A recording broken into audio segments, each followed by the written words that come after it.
Reviewing every episode of Ben 10 Season 2. Truth. After encountering a mysterious masked man named Phil, who claims to be an old friend of Grandpa Max from their plumber days, the trio begins investigating strange energy readings.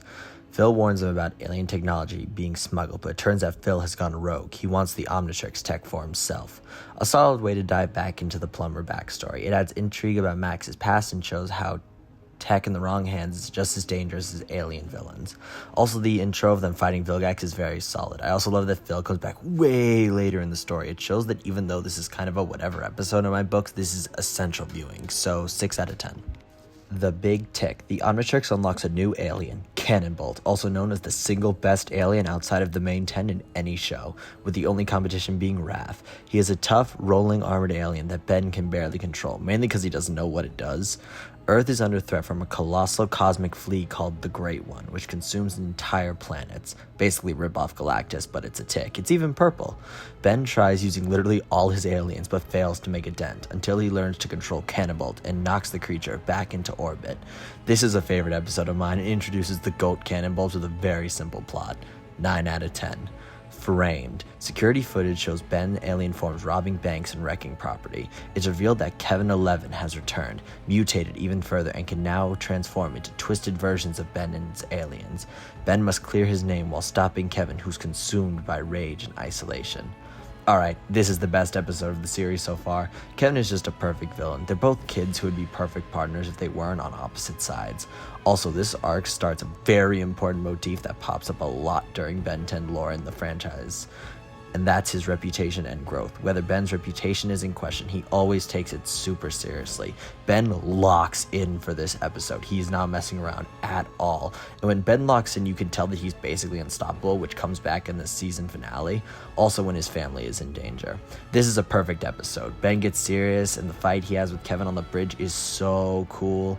And Kevin's transformation at the end is as disturbing as it is sad. This is also the start of Kevin's transformations, which pop up in every single series in the franchise. Very solid 10 out of 10 episode. Gwen 10, an alternate reality episode where Gwen ends up with the Omnitrix after a time-space shift. Now she's the one turning into aliens and struggling to control them. Meanwhile, Ben tries to coach her while tracking down the time anomaly. The two clash, but ultimately Gwen saves the day with Ben's help. A fun twist on the show's formula, Gwen's perspective is refreshing and the episode plants seeds for her future as a real hero, but she's always better as a magic user. 6 out of 10. Grudge Match. Ben and Kevin get abducted by aliens and forced into a gladiator arena in deep space where he's pitted against strange alien warriors. Okay, I'm gonna be honest, I think this episode was really boring, but this episode has one great moment, and that's Cannonbolt giving Kevin PTSD. This is why Cannonbolt is the GOAT. He bodies Kevin, and he's the only alien Kevin doesn't have, so overall lame episode until Cannonbolt goes to town. 6 out of 10. The Galactic Enforcers. Ben meets a group of alien superheroes called the Galactic Enforcers. At first, he's starstruck, but he soon realizes they're arrogant and doesn't do the right thing. He clashes with them over how to treat criminals, particularly the petty thief named 66 from Season 1. Ben ultimately shows them how to lead with empathy and restraint. Great lessons from Grandpa Max shine through. We see that Ben may be arrogant, but he's a hero through and through. This episode reminds me of a line Tetrax says way later in the series in Secrets of the Omnitrix. He says, "Do you help people because it's the right thing to do or for the thrill of being a hero?" This episode shows it is because he thinks it's the right thing to do. A subtle satire of superhero elitism, it gives Ben a moment of maturity and questions what makes a real hero. So 6 out of 10 works. Camp Fear. While camping, the gang discovers a creepy cult of mushroom zombies controlled by an evil fungus monster. Yeah, it sounds about as cool as it is. Gwen and Ben are separated, and Ben must use Wildvine, a new alien, to stop the spore from spreading.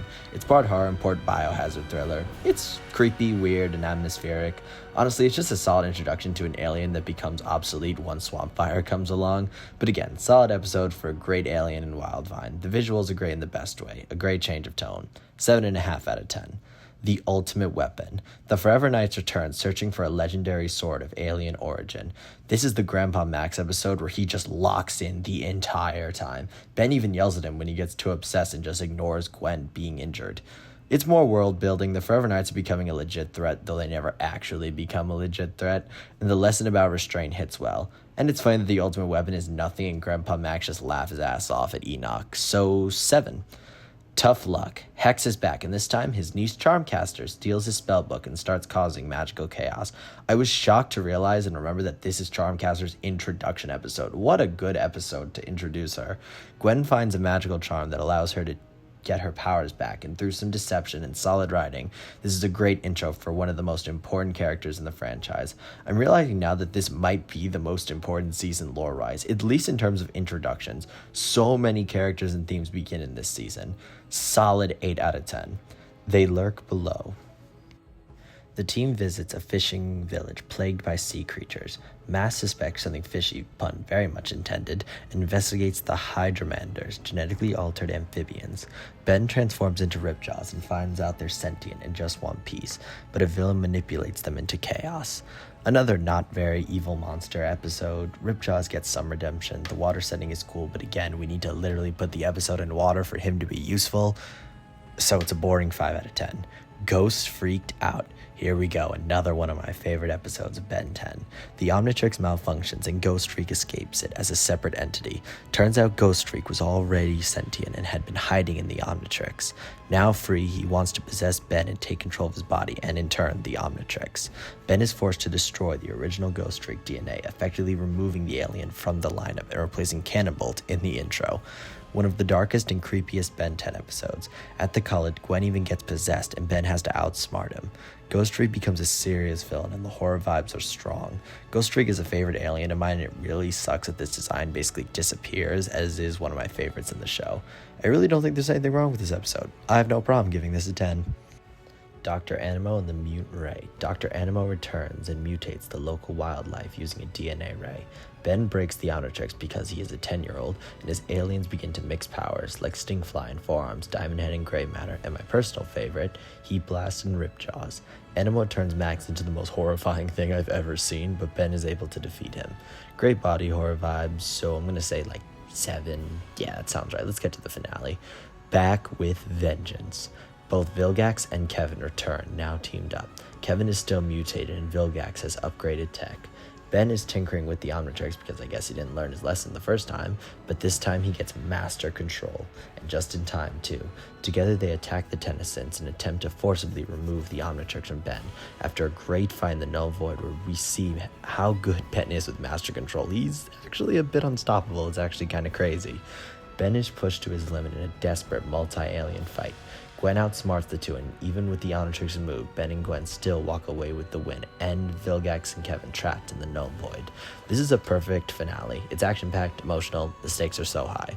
10 out of 10.